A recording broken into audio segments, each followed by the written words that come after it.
Hey everyone, I hope you all are doing well. Welcome to my YouTube channel Study with खुशबू। आज की video में हम 15 ऐसे sentences cover करेंगे जिनको बोलते या लिखते टाइम आप ये मिस्टेक्स ज़रूर करते हैं, बट आज की वीडियो देखने के बाद you are not going to make these mistakes again. So without wasting time, the first sentence, he do not like coffee. कई बार हमने लिखते हुए या बोलते हुए ये गलती की है कि हमने ही या शी के साथ हमेशा डू यूज़ किया, विच इज़ कम्प्लीटली रॉन्ग। अब इसके पीछे लॉजिक क्या है?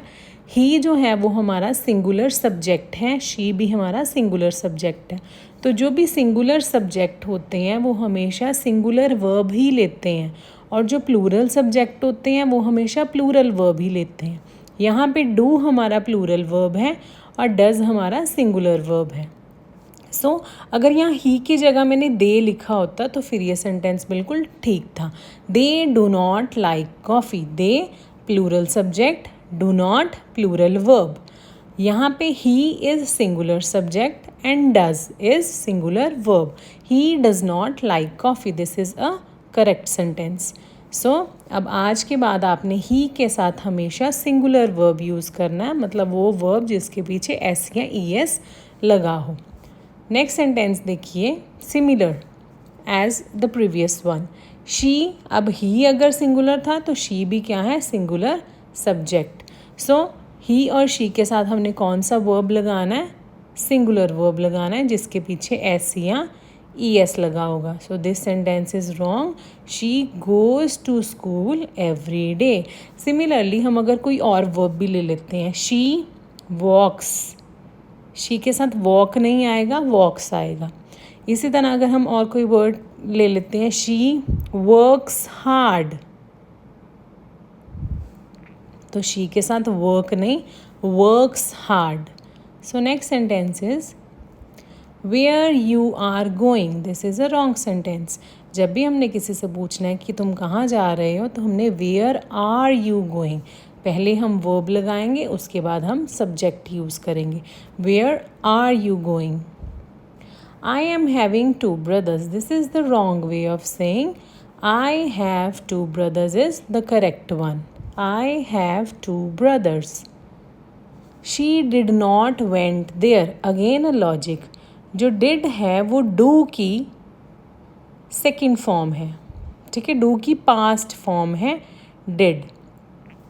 तो जब हमने एक सेंटेंस में did which is the second form of do already use कर लिया, तो उसके बाद जो वर्ब आएगा वो हमेशा किस फॉर्म में रहेगा? फर्स्ट फॉर्म में। सो डिड के साथ we are going to use the first form of verb which is go. तो हमेशा जब भी आप बोलते हैं या लिखते हैं, इस बात का ध्यान रखिए, if you are using did in the sentence, then the next verb to did will be first form of verb, the base form of verb. She did not go there, तो गो क्या है? First form. Went क्या है? Second form. और third form है go, went, gone.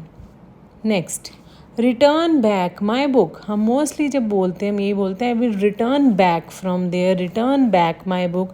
Return का already मतलब ही बैक है, सो कभी भी रिटर्न बैक इकट्ठा नहीं यूज़ करना। The word return is sufficient to say back. So return my book is the correct sentence. Next is she is more smarter than him. अब यहाँ हम कंपैरिजन कर रहे हैं, यहाँ हमने एडजेक्टिव की कंपैरेटिव डिग्री लगाई है। तो जब भी ई आर ऑलरेडी हमारा एडजेक्टिव के साथ आ गया तो हमें मोर लगाने की ज़रूरत नहीं है। Smarter, she is smarter than me. More हम उन वर्ड्स के साथ लगाएंगे, कुछ ऐसे एडजेक्टिव्स के साथ जिनके पीछे ई आर नहीं आता, जैसे beautiful, she is more beautiful than me, क्योंकि हम ब्यूटिफुल के पीछे ई आर नहीं लगाते। तो जिन एडजेक्टिव्स के पीछे ई आर आ जाता है उनके साथ मोर नहीं लगता। शी इज़ स्मार्टर दैन मी, यहाँ दैन यूज़ हुआ है, THEN दैन नहीं, दैन यहाँ कंपैरिजन करता है। Next sentence is I did not knew about it. Similar जो हमने पीछे सेंटेंस किया, डिड यहाँ आ गया है डू की सेकेंड फॉर्म, तो नेक्स्ट जो वर्ब है वो क्या आएगा, first form. So I did not know, know first form है और न्यू सेकेंड फॉर्म है. So I did not know about it. He gave me an advice. कुछ वर्ड्स ऐसे होते हैं जिनके आगे आर्टिकल की नेसेसिटी नहीं होती. So this is also kind of abstract noun जो जहाँ पे आर्टिकल की ज़रूरत नहीं है. He gave me advice. Next is open the light. तो हमेशा हमने क्या बोलना है, turn on the light. Switch off the light, turn off the light, ना कि ओपन और close the light. This is completely wrong. Turn on the light, switch off या turn off the light. She is good in English. तो यहाँ पे क्या preposition use होनी है, with the subject she is good at English. He has done a mistake. तो rather than saying he has done a mistake, write the word he has और speak the sentence he has made a mistake. उसने एक गलती की है. He has made a mistake. My father is working in the bank since 10 years. My father has been working in a bank for 10 years. तो अब since और for की हम एक नेक्स्ट न्यू वीडियो भी बनाएंगे जिसमें हम डिटेल में समझाएंगे कि सिंस और फॉर किस तरह यूज़ होता है.